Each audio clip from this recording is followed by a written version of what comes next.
Hello, my name is Greg Madison, and this is The Living Process. Today, I'm speaking again with Dr. Schoeller.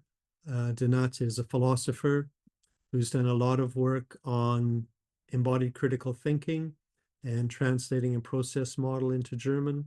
We've had a few different conversations. Each sort of ends with a spark to the next one.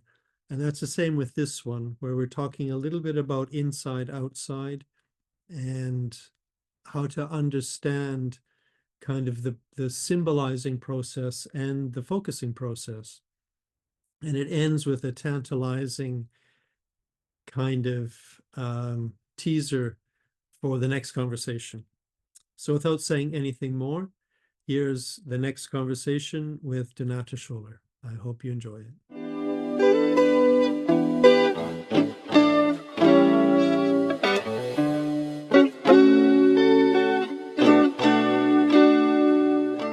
Okay, welcome back, Donata. And this is our fourth recording. I am. And I want to just say where we left it a little bit last time and then see if we go in a different direction or what comes next. We were talking about the principle of interaction first, and that led to a brief discussion about the idea of inside and outside. And when we talk about something being in the body, if we want to say the word in, because that could imply something that we don't mean. And both of us have been thinking a little bit more about the inside outside, but maybe there's other things even broader than that you'd like to start with. Yes. So I think it's a very nice and interesting place to dwell together. Mm-hmm. And because on the one side, I think this interaction first, and I think we talked about that last time, kind of opens up this framework of inside and outside. Is that what we perceive with in our embodied existence is always a complicated, interactional, entangled situation that you can unfold and unfold and unfold, and that this is not graspable in these terms of, this is just subjective insight and there's an objective. So I think that was where we were.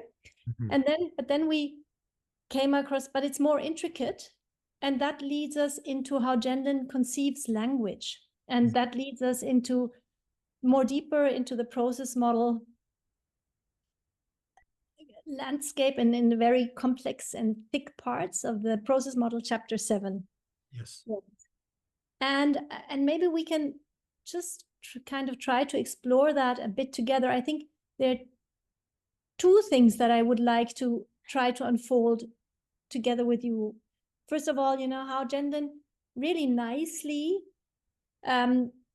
develops how symboling opens up a totally different space than behaving and what he means by that. Mm-hmm.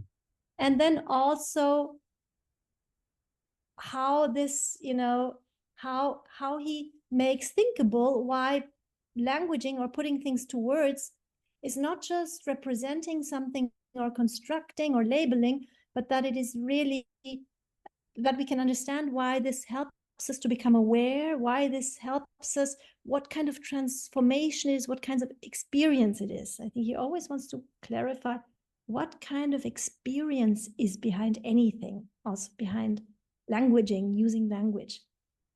So these two, the space and the awareness. And I think that's connected to the inside-outside question.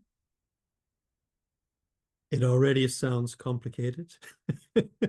Let me say back to you the little bit that I do feel like I understand. That there is the kind of behavior context, and in process model, he uses the example of fighting behavior. Mm-hmm.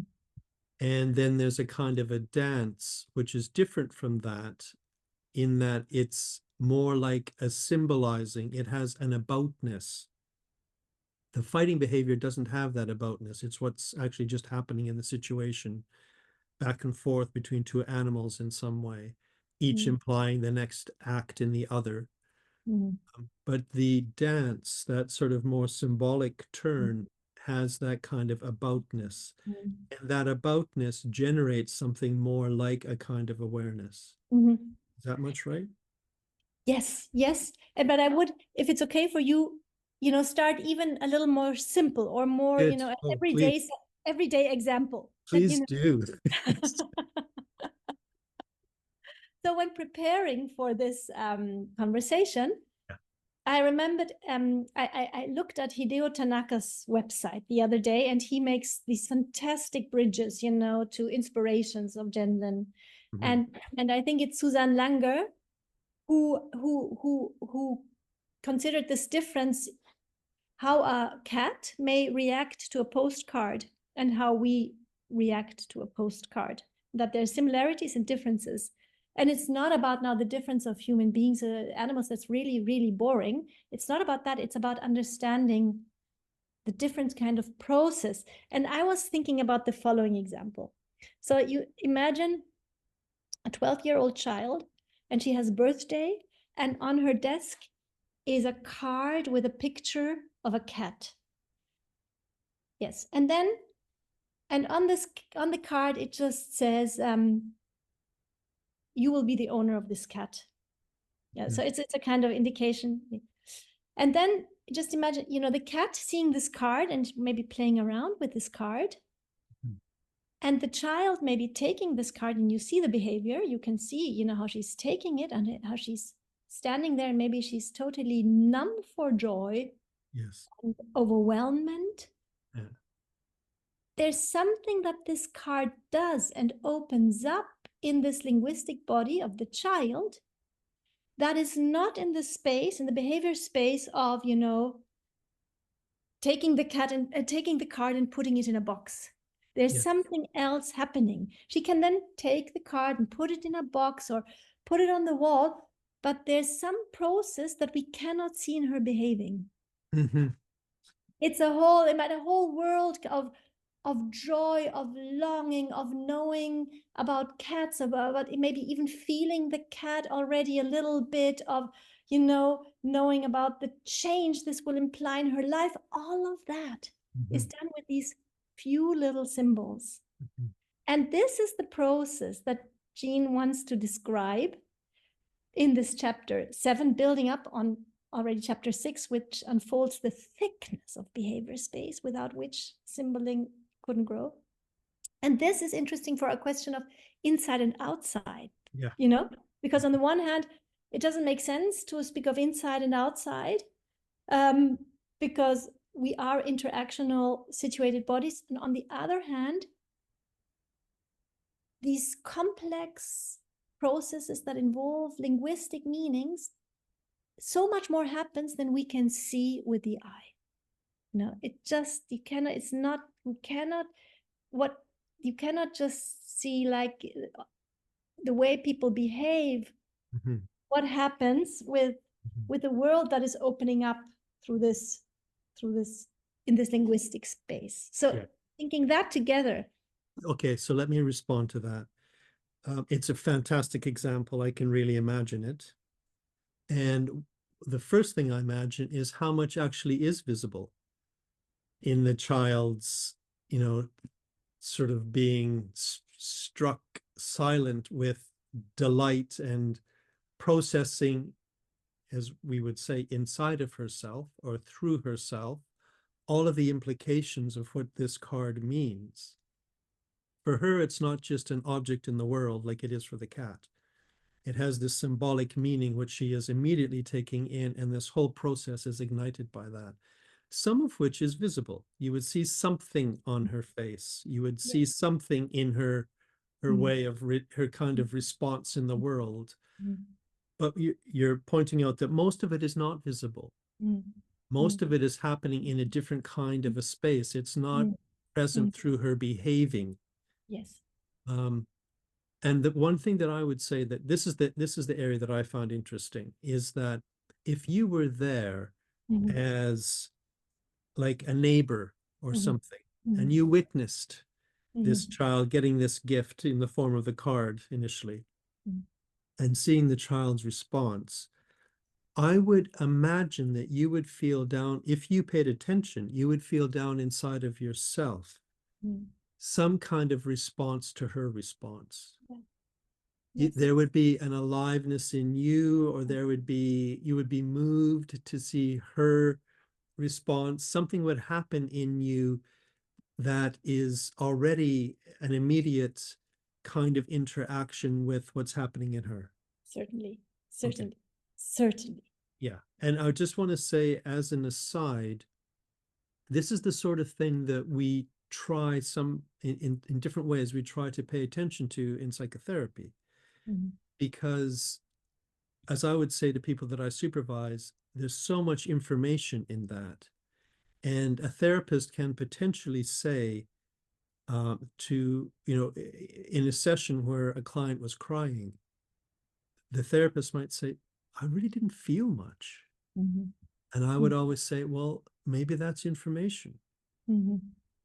That there's something about the bodily interaction with the client in that moment that tells you something. In one client who cries, you're deeply moved. And with another client that cries, you're not. So in a sense, there's the inside outside that you're pointing to, that so much of it is not seen, is not visible. And yet in some way, it's somehow accessible. Something. Yes, I mean, I think this also indicates, that Jen also uses this beautiful term that symbols or language, is a grown environment which our bodies imply. Those basic concepts of the basic model reapply, that this kind of meaning that is built up in language, it needs to be enacted. And okay, now I have to be careful that I don't want to, because I don't want to kind of recapitulate this chapter 7, and also want to connect back to your question in some ways. I think with the handle I want to hold on to, we are linguistic bodies. We are immersed in this environment of meaning, which is, so much more than just explicit words. It has felt dimensions and experiential resonances, and we can also, we sense words very differently if we open up to the resonances, and maybe we also understand each other better if we do this. Then, if we can cut meaning, we know that we can just use words too quickly and too superficially and so on. So in that sense, maybe also, how we embody or how we allow ourselves to experience the meaning that we say maybe allows the other person also to be part of this happening. It's a different happening. It's a different process that might answer this instance you are bringing up. Kind of, maybe a little bit. Yeah, exactly. Let me just see if this is an instance of what you're pointing to.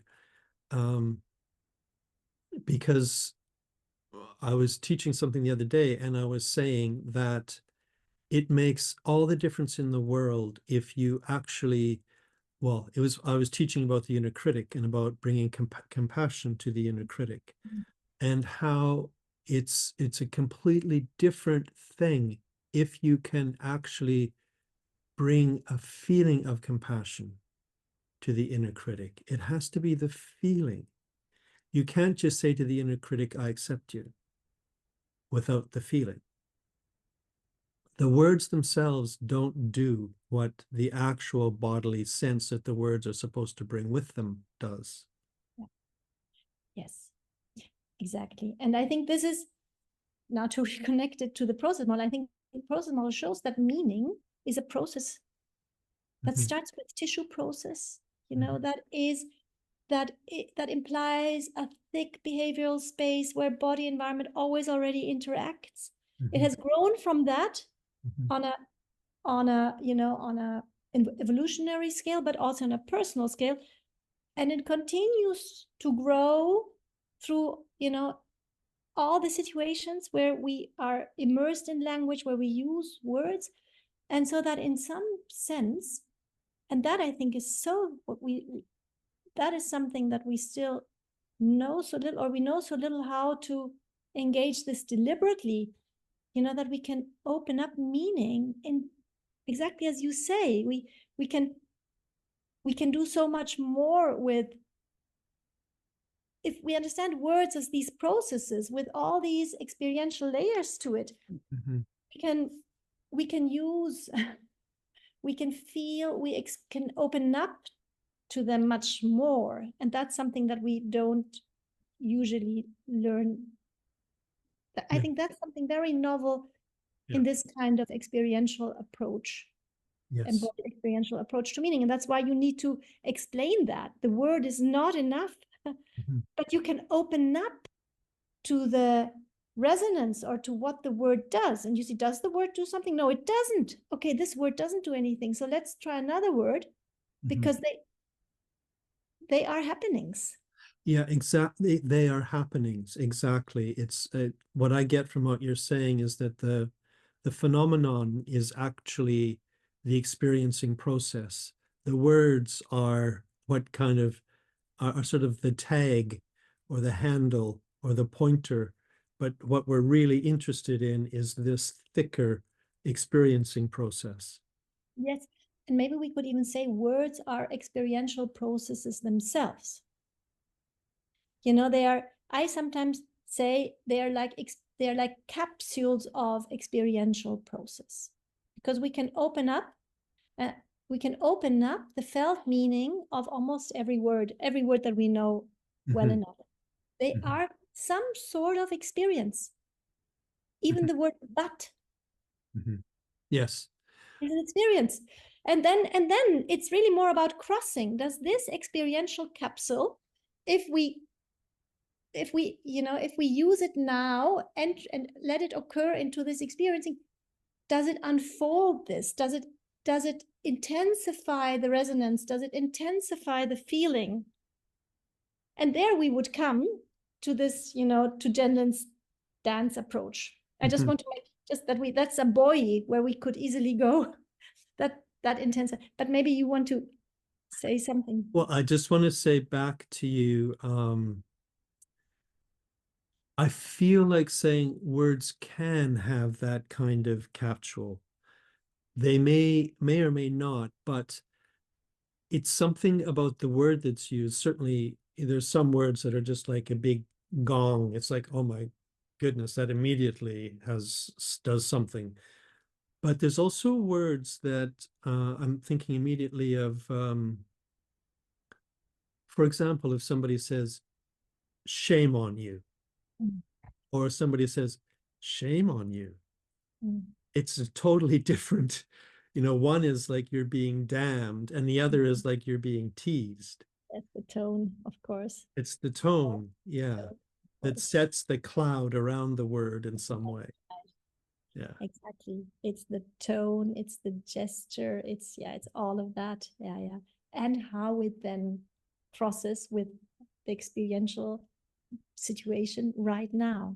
Exactly, because somebody might say that to you in a teasing way, and you're a little taken aback. It's like, oh, I'm not sure I know this person well enough to be teased by them. Exactly. Yeah. So I think in the theory of personality change, and I think it's a bit connected. I hope I can make explicit why I think it's implicitly connected to what we're talking about. Jean says, well, why does it matter that, we all of a sudden become aware of where the problem lies? Why does it matter? Why should it matter? Like in analytical theories, it seems to you just have to see what the problem is, and then it's solved. Well, why should it be solved if you just see? There must be something else, happening. And that's also, of course, that analytical therapists totally have acknowledged that it's not enough that you just see or understand it. You must work it through when there's all this, and there's this creativity and this transformation and so on. Yeah. What I found, I think, so surprising, and this brings me now to the dance that, Jean said, he comes from the pragmatist tradition and the phenomenologist tradition, and George Herbert Mead was the first one to, to think also in ways that to understand science, you must start from an interactional situation. And he has two dogs fighting. And he says, it's not, we shouldn't understand, we shouldn't start like this symbol stands for this and this stands for this, because we never understand this intersubjective immediacy happening. And then he brings those two dogs, that the gesture and position of the one dog is already, makes a change in the position of the other dog, and that makes a change. So it's the other dog that changes the other dog, Mm-hmm. And that's something that is happening in our language, that what you say, already makes it me able to say something else. And we don't first have to translate now, what is he saying? And then da. It's this, but then Jen then does something else, going through to these, having this instinct to maybe anchor meaning also in these ritual dances. And what I found, it really opened up something for me, that he said, if you imagine these ritual dances where you do gestures that you normally do in the quickness of a fight, but all of a sudden it becomes a dance, or in mating procedures, and all of a sudden it becomes a dance, and then the gesture, enacting the gesture makes you feel the behavior and the whole behavior context. Just doing the gesture, you feel this whole context, and that's not a slight thing. You feel your blood pressure and your adrenaline rising, just doing the gesture again and again. With the gesture, you're connected to a whole context, and by repeating it, you become aware what it is like to be in this context. That's really an interesting entry into meaning. And he said, well, maybe only through this gesturing we become aware of this context, because becoming aware implies time. Feeling a feeling implies time. So it's through these gestures that it was to evoke, the contexts in which they are normally, just happening as behavior, and just kind of tasting or getting aware of what it is like to, to fight or to do this or to do that. And that I find and that is still something, even though, he doesn't want to make a natural history, but he has this ability to find a red thread of something very primary to something we can still connect to. And this is something, why we talk things through. We talk it through like this, and then like this, and then like this.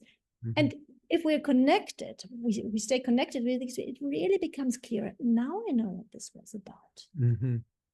Now I know, and this is the process, as if, we're through this speaking from, we become aware what all of this, it's always so much, is about. And this, of course, then is a different process, which we normally don't have in the incident itself, where just everything happens together so quickly. So I don't know, I talked a bit too much now, maybe. No, let me just say what that brings up for me, and then I'm curious to see if you feel understood by this. Yeah. What it brings up for me is it's like it's almost like two dogs fighting. It's just the behavior of what's happening. But in the dance that may involve some of the same gestures, it's almost as though you're kind of holding the behavior and savoring it over and over. And there's something in that process that generates a kind of a reflection, reflexivity, or a feeling of the whole thing. feeling of the whole thing. Yeah, exactly. Rather than just behavior in the Exactly. action. Yeah. Yes. Yes. Exactly. Exactly. And this he calls pauses in behaving. Mhm. This he called pauses in behaving, where you do the same, but what these kind of gestures are not behavior anymore, but they are ways to be in contact, to feel and to evoke the context that comes along with these gestures. Yeah. Can I just ask, it immediately makes me think of focusing Mhm. and how in focusing we bring our attention to a felt sense and we stay with it. Yeah. And sometimes you need to give it a lot of attention. You have to be with it for a long time. And maybe what we sometimes forget, and certainly somebody who's new to focusing doesn't get often, is that what you're staying with in the felt sense is this kind of thing. It's like this holding of the Mhm. situation and feeling it and feeling it and feeling it and feeling it. Exactly. And the words that we use, that we tentatively use, are like gestures. Mhm, Do these mhm. words help evoke? Do Yeah, these help have? Do these, yeah, oh, exactly. it's hard, it's blue, it's sharp, Mhm, it's mhm, mhm. it's a pressure, or it's what kind of, that's a bit like, yeah, that's right. That's And right. in that case, the felt sense is a little bit like a dance. It's a process. It's not a stuck thing. Yeah. It's a thing that Yeah, it's a process that's happening over and over and over as you pay exactly. attention. The felt sensing is a dance. I think Yeah. that is really, and as if we are really very much there at some kind of primary process of making meaning. We slow down, and we just do little bits of what is this about? What is this like? What is this about? What is this about? What this is about this, and then we become aware of it. Mhm, mhm. And that's why time is such an important factor in these processes. And you can always sense, if you bring focusing into contexts where this is not understood in this way, and you don't have the time, you just not possible to open up anything. Yeah, exactly. Not possible to open up awareness, or this, or feeling the scope of this feeling, and all the awareness, what is attached to it, with more feeling. It's as if, we are we are we are allowing also, like, a different, sounds very grand now, but a different world to emerge, a different being in the world, and a different understanding of world that comes about in this way. Mhm. um yes, that's rather fascinating. And But yeah, okay. no, you might not want to take it in this direction this quickly, but it immediately again makes me think of the difference between, because I do both, the difference between focusing alone and focusing with another person. Because the way we were describing it, it sounds like a private world opens Mm. within which you can hold the whole situation so that it processes itself over and over, and words or symbols come that help evoke more or don't. But it's different if you're doing that with another person, that somehow it is a private space and it isn't separate from the presence of the other person. Well, first of all, I would really not call it a private space. Okay. Of course, it's a kind of private thing we do, but what we are processing is really being in the world, that situations that involve so many others, Mhm, and coming mhm. out of this process, we go into different kind of action, we go into different kind of relations.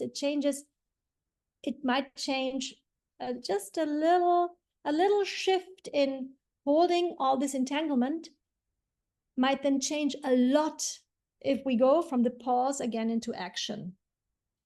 But then your point is so right. It's so much easier to do it together. So let me just say back to you, and also clarify what I meant by private space. What you're actually focusing on is your being in the world. Yes, of It's course. not some separate subjectivity you're focusing on. It's your relationships with others, it's your dilemmas in living, it's your way of being with others, it's all that sort of thing. It's I wouldn't even know where a separate subjectivity would be found. but the thing, yes, exactly. Let's get to Where that. is it? I have to look for it. Yeah. Um, but I somehow want to capture Yeah. a facet of it Mm. that it's interesting. If you're focusing with another person, it's often easier. And sometimes the right word will come from your listener rather than from you. So somehow they're implicated in the whole processing, even though the content of what you're paying attention to, you might keep private. Mhm. Yeah. So what you mean is that, so you mean two things, that it's interesting that sometimes the right word can come from the other person. And you also mean that you can even not present any content. Yeah, you can do focusing without saying what it's about. And that even though the other person can find the right words, or what is it that you... Well, I'm wanting to sort of tease apart. I Yeah, feel almost like I'm arguing the other side of what I argued last time. that's good. Interesting. But I'm wanting to tease apart, and I think that this is a good example, focusing and listening. I'm wanting to tease apart the experience of focusing on something that you might keep to yourself, the content you keep to yourself, and yet the process Mm. is not entirely yours. Mm. You know, it will process itself differently depending on the listener you have. Yes, yes, yes. And yet, even if you don't name the content, Mhm. you might say all sorts of handle words or symbols that come without saying what it's about in your life. Mm. But even if you don't, I would guess that it sometimes happens that your listener, when it's their turn to focus, ends up focusing on something that has some similarity to what you were focusing on, even if they didn't know what you were focusing Yeah. on. Yes. Yeah, that's interesting. And at least and at least you know that what you're focusing on has such a resonance on what they are holding at the moment, you know, that it of course deeply affects them, and they can immediately go differently into their own processes by having listened to your process. Yes. Exactly. So in some way, it's like there's an inside where you can keep the content for Mm. yourself, Mhm. and yet there's not a separation. No. And that's really, you know, what I experience so often. And I would, you know, if you, for instance, I just gave a thinking at the edge class a few 3 weeks ago with lots of engineers for, you know, energy and online communication people, and also public management. And I thought this process will be very strange for them, you know. And at the beginning, they didn't quite know what they were allowed to do. But when they got it, it's just so amazing, you know. And then I was able to hop from one diet or to the next to see how, you know, these were students, how they are each deeply involved and concerned with kind of like a shared, something shared that they're carrying, something shared of, you know, feeling, you know, I don't know, the kind of crisis we are in so many different, each process so different, but something, and that is so kind of so heartwarming to see that, you know, all these individuals that seem so separate and they're dressed differently and they might not look interested at all in, at the beginning, they all maybe look at their iPhones or so. And then you just go a little bit into this space where they can process more of of of the complexity of what concerns them, what is relevant to them, and you have the feeling they're jointly holding a bigger situation. Yeah, exactly. That's just so, so heartwarming to see that. So I think we're all, our very individualist culture and our, making the subject so strong, it kind of has little words and little knowing how deeply interconnected we are. It's just so deeply interconnected. You just has to put the dust a little bit away, the dust of individuality a little bit away. And we are so, and that's also, I mean, we can also experience this if you're immersed in a conversation. Sometimes you just have to say very few words and you get it immediately. Yes. I mean, you can also get it wrong, but there's something, we are immersed in a common life world net. And this is the basic of our meaning. And, it's not the language that then, and we are separated. And through the language we have, it's so different. It's, yeah. And now I feel like you're arguing the other side from what you did last time. Which is very interesting. I didn't look at our conversation, so I don't know what I said. Because the last time I was wanting to somehow argue against there being an inside and an outside, that there's this kind of shared interaction. And you're saying, well, interaction first still has an inside and an outside. And I'm saying, let's not use the word inside. Yes. And now I'm wanting to say, but there's something that's kind of private. Yes. And you're wanting to say, but we're with the shared. Yes. Yes.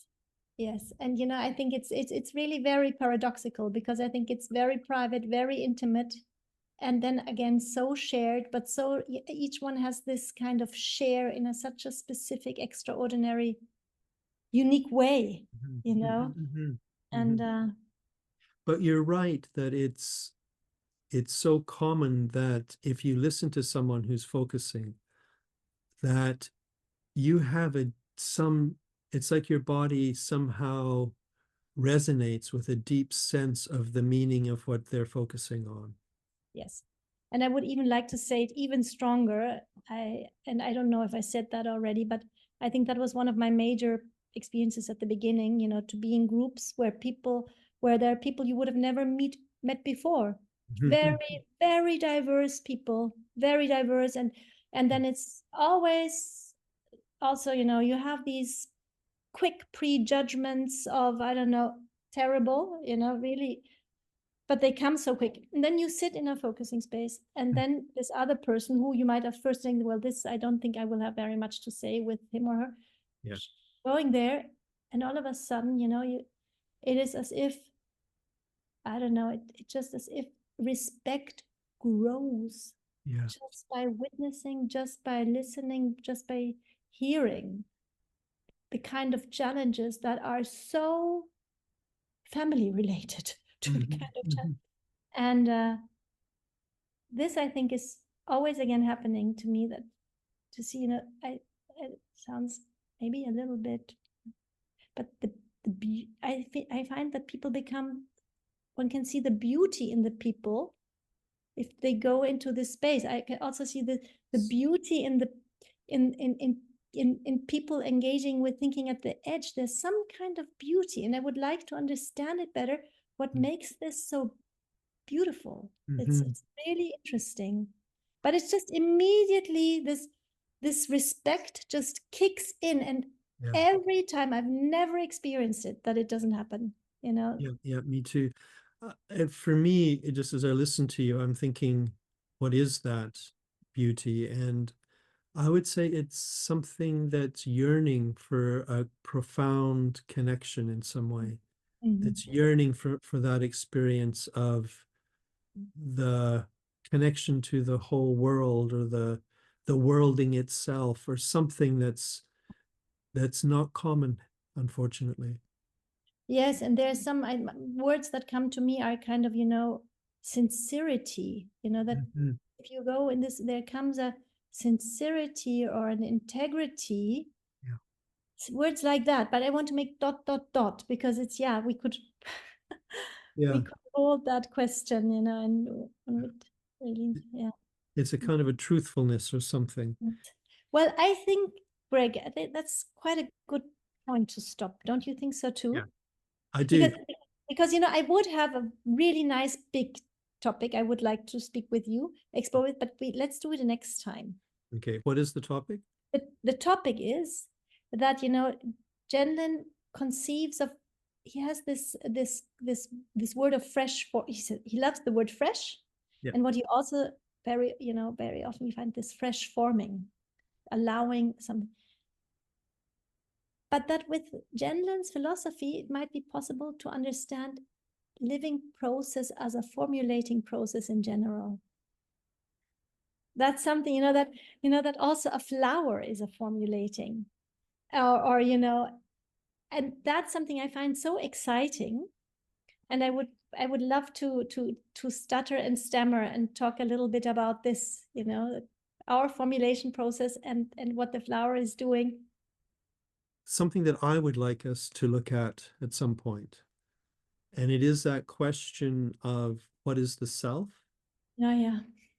And one way of formulating that is when Gendlin says, the person is what looks back at you. Yeah.